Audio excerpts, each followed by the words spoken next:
This video is brought to you by Skillshare. Skillshare is an online learning community with thousands of people and thousands of classes on loads of amazing topics. Whether or not you want to deepen an existing passion or learn new skills, Skillshare is the place for that. Now, if you're watching this channel, and indeed I get loads of DMs on Instagram and loads of comments on YouTube and all the rest of it, asking how to get into the field of automotive YouTubing and kind of Insta prattling around like I do, well, there's loads of courses on Skillshare that actually will enable you to build skills to get into that field. Whether or not it's Instagram photography, whether or not it's just normal photography, editing, videography, there's loads of bits and bobs on Skillshare to help you develop those skills and put them to work. Now, there's actually a course from YouTube royalty Marcus Brownlee, who's actually in the tech side of things. He has got a course on Skillshare, which is all about how to make YouTube a success. Not only shooting videos, but also editing them and everything that goes into making a channel a success. It's actually a really interesting watch, and I should start taking some of those points home because quite a lot of my channel is rubbish. So it's a really cool course and just an example of the sort of thing there is on Skillshare.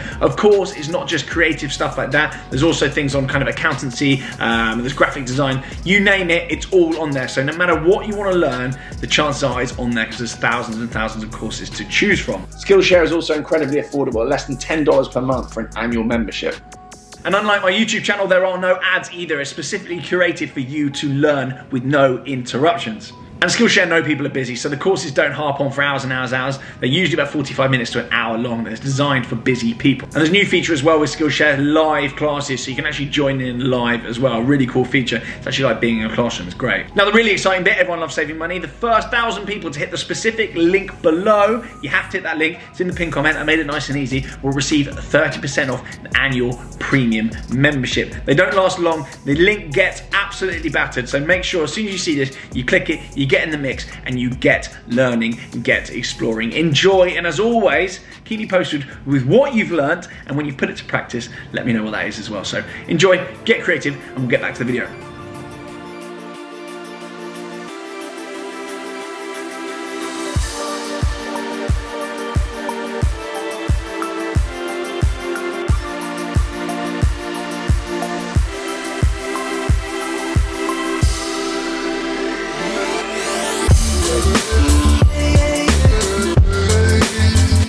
Hello, welcome back to TGTV, and more specifically, ladies and gentlemen, welcome back to another video, and welcome back actually to YouTube Square. I'm in YouTube Square, ladies and gentlemen. That must mean that summer is around the corner because this is a very summery, temperate spot.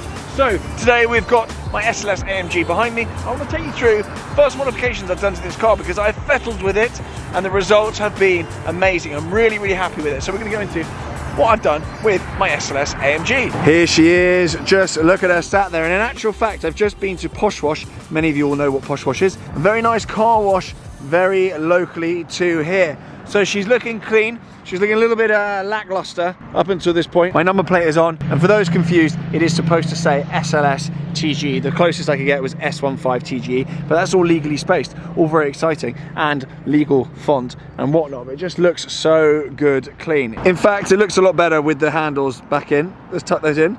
Lovely stuff, ruins the lines of the car there, but look at it. I'm so happy. Anyway, recently back from a load of work done by H&L Motors, being at the wheels that have been refinished, the front end that has had a little freshen up with no plate on there, and some other little tidying bits and bobs, namely the door locks as well, which didn't work.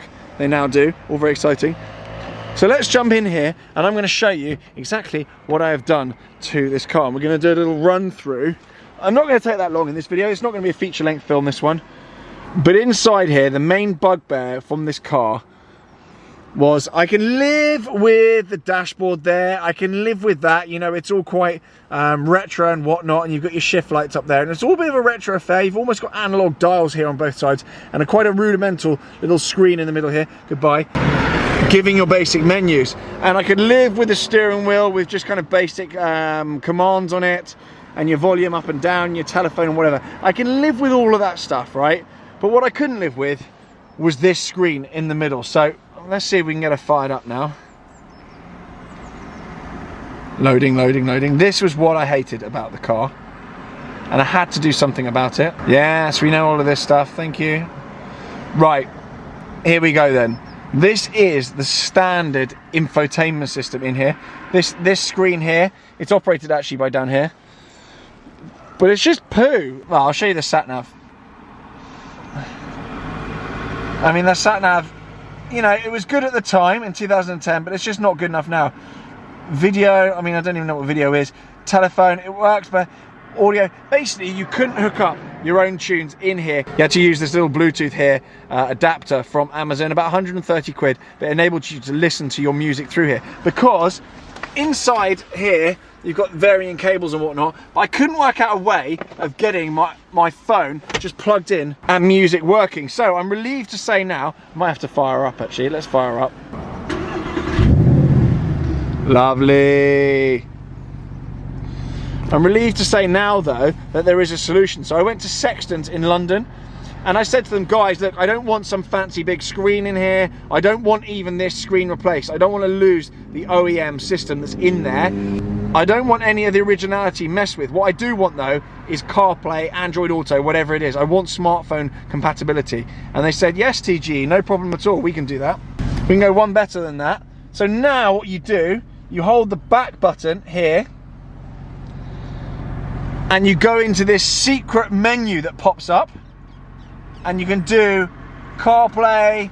There we go. It's picked up somebody's iPhone, God knows whose. It's definitely not my iPhone. I don't have an iPhone. But look, you've got full CarPlay on there. It's chaos. And you literally can enter that via a secret menu just down here. So you press this back button and you enter it, which is cool. And not only that, again, of course, this isn't my iPhone. It's wireless, so there's no wires, and it's literally, I've got my Spotify there. You've got Waze, whatever you want, WhatsApp. I mean, that's a scary place to be a lot of the time. But Spotify, you click on it in there, you're in. It's chaos. It is absolute chaos. Recently played. Let's have a look. Is it going to expose me? We're okay actually. Empire of the Sun, you got me there. Travis Scott, wallop. So yeah, all in there, and the phone works, absolutely everything works, and you wouldn't know that that's been done. So I'm really pleased. Next stop though, what I might do is the standard speakers in there. You can just about see them through the grille there.